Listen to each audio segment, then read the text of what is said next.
automatique. Comment automatiser votre business en ligne?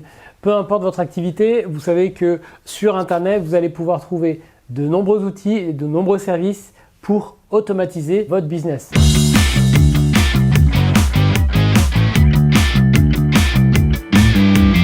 L'idée, c'est de pouvoir vous libérer un maximum de temps, vous libérer un maximum surtout de cerveau pour pouvoir penser à des choses peut-être plus importantes, à des activités peut-être pour développer votre activité davantage. Mais tout cela ne peut se faire que si vous êtes libéré un maximum de toutes les tâches qui peuvent être automatisées. La première chose que vous devez faire pour automatiser votre business, c'est d'arriver à déjà identifier, faire une liste de toutes les tâches, toutes les activités que vous faites au quotidien et qui ne sont pas indispensables, pour lesquelles vous n'êtes pas la personne clé, pour lesquelles vous pourriez déléguer cela à quelqu'un ou à un outil sans que ça n'impacte les résultats que vous avez.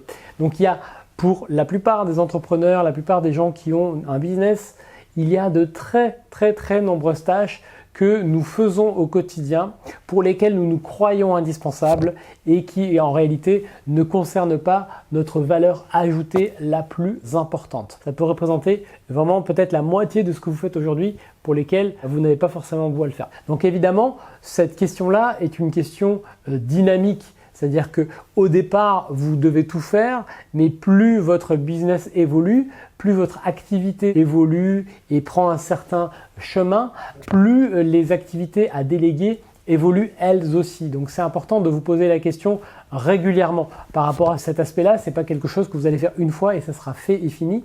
Ça va évoluer avec le temps. Ce qui est bien, si vous le faites actuellement, c'est que c'est assez facile de déléguer quelque chose que l'on fait, parce qu'on le comprend. Ce qui est plus difficile à déléguer, c'est par exemple lorsque, je sais pas, vous voulez créer ou déléguer votre présence sur les réseaux sociaux, vous n'avez jamais fait ça, vous voulez juste que quelqu'un le fasse pour vous, vous prenez un prestataire pour le faire. Là, c'est assez difficile à déléguer puisque vous ne savez pas ce que vous allez pouvoir demander et donc vous êtes assez dépendant de la personne, de sa compétence, de son implication et de plein de choses. Ça, c'est un point de vigilance important quand on cherche à automatiser un business. C'est toujours bien de savoir soi-même faire ce que l'on veut déléguer. Alors je sais que ça peut paraître un peu contre-intuitif puisque je viens de vous dire juste avant qu'il ne fallait pas faire les choses pour lesquelles vous n'étiez pas indispensable, mais pourtant je pense qu'il faut juste passer par cette phase où vous faites vous-même pour pouvoir déléguer de manière ultra efficace, c'est-à-dire expliquer pas à pas ce que vous souhaitez qu'il soit réalisé. Ça, c'est très important. Ensuite, une fois que vous avez identifié ces tâches-là, la question à vous poser, c'est comment je le délègue, comment je l'automatise. Il y a deux manières d'automatiser un business. Selon la nature de l'activité, vous allez pouvoir automatiser au travers d'outils en ligne, de services, soit au travers de personnes. Il y a de très nombreuses choses qui sont automatisables via des outils. C'est-à-dire qu'en gros, dès que ce sont des activités que vous faites sur un ordinateur, c'est automatisable par un outil. C'est-à-dire qu'il y a plein de services qui vous permettent, comme IFTT par exemple, que vous connaissez peut-être, de dire si par exemple il y a un client qui remplit un formulaire dans mon Google et que j'ai un résultat de plus dans cette feuille Google, alors il faut prendre cette information et envoyer un mail à telle personne, ou alors il faut faire ci, il faut faire là. Donc ça vous permet vraiment d'automatiser vraiment votre business. Et donc pour automatiser votre business, l'étape suivante, ça va être de poser le processus que vous voulez automatiser. C'est-à-dire de poser sur une feuille de papier, vous prenez un crayon à papier et vous dites ok, voilà le processus que je vais automatiser, c'est peut-être la prise de contact avec les clients. Et donc voilà l'étape 1, comment ça se passe, voilà l'étape 2, comment ça se passe, voilà l'étape 3, comment ça se passe, voilà l'étape 4. Et une fois que vous avez posé cela, vous allez pouvoir dire ok, à l'étape 1, ce que je vais faire, c'est que là, je pense qu'il y a une solution outil. Je vais chercher un outil pour faire ça. À l'étape 2, là, c'est une action humaine. Donc, je vais chercher une personne pour faire ça.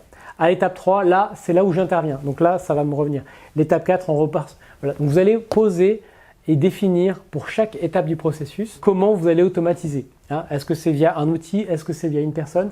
Et comme ça, vous allez vraiment définir précisément le processus que vous allez automatiser.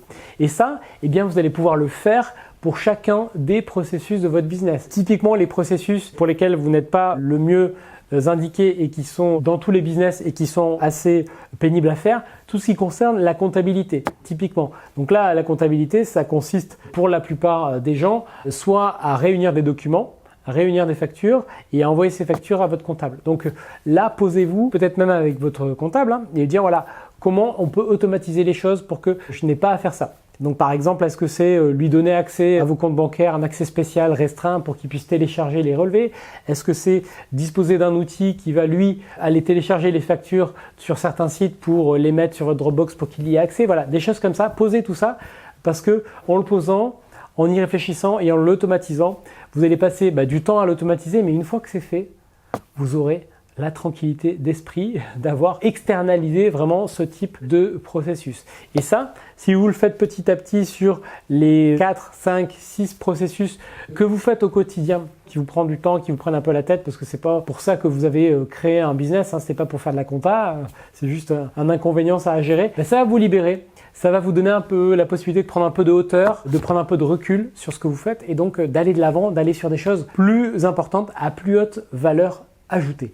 Donc voilà sur les quelques étapes que je peux vous partager sur comment automatiser un business. Il existe plein d'outils, c'est un univers en plus qui change constamment, mais je vous invite à regarder tout ça pour pouvoir aller de l'avant et développer une activité qui corresponde aussi à votre style de vie et de ne pas être esclave de votre propre business, mais vraiment de pouvoir diriger votre activité. Si cette vidéo vous a plu, je vous invite à regarder dans la description, j'ai mis un autre lien vers une vidéo où je vous explique plus en détail comment investir dans l'immobilier locatif.